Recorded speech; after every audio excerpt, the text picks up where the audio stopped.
What we're going to show here is how to properly cut the antlers. I've got a mark drawn between the antler burr and the bone of the eye on this skull. We're going to cut halfway, regardless of how the distance is on each deer. It's a little different. So we're going to cut halfway from the eye orbit to the burr, straight across. We're going to do this cut first, and then we're going to turn him up. I'm going to show how to do the back of the skull. The Sawzall works real good for this project.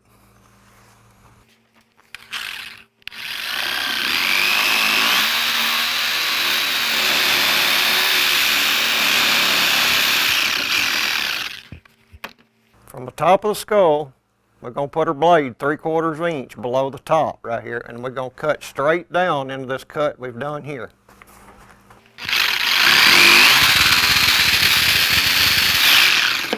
All right, we've got the antlers cut off the skull, and we're going to clean the brains out of the skull. This is what's going to make it legal to transport this. We're going to clean the brains out and get all the red meat that you can off of this skull. The brains will simply you can just wipe them out, and then just take a knife and trim as much of this red meat as you can get off the skull. And what I tell everybody, keep from this, get it as clean as you can, and then take some regular table salt and sprinkle on this, and it'll dry up the rest of this meat on here and keep it from smelling. You need to do that or boil it, but the salt's quicker. Usually got access to salt. But do not wrap this up with all that brain in there and meat in a plastic bag and leave it. You need to clean it all off best you can and salt it. That salt will run all the fluids out of what little meat you got left on here.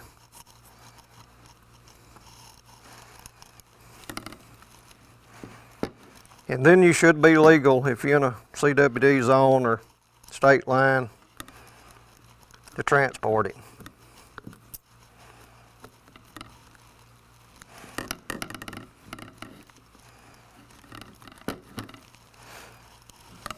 There's a little meat right here on the back of the skull.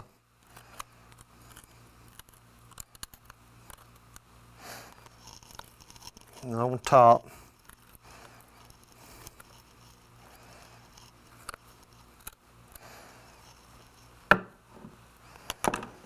Then we're going to take just a little salt.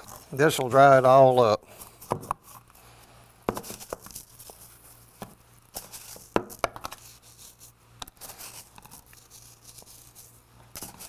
You probably need to set it aside for a little while because it will start draining what little meat's left on there, and it'll dry it out. By in the morning, that'll be dry.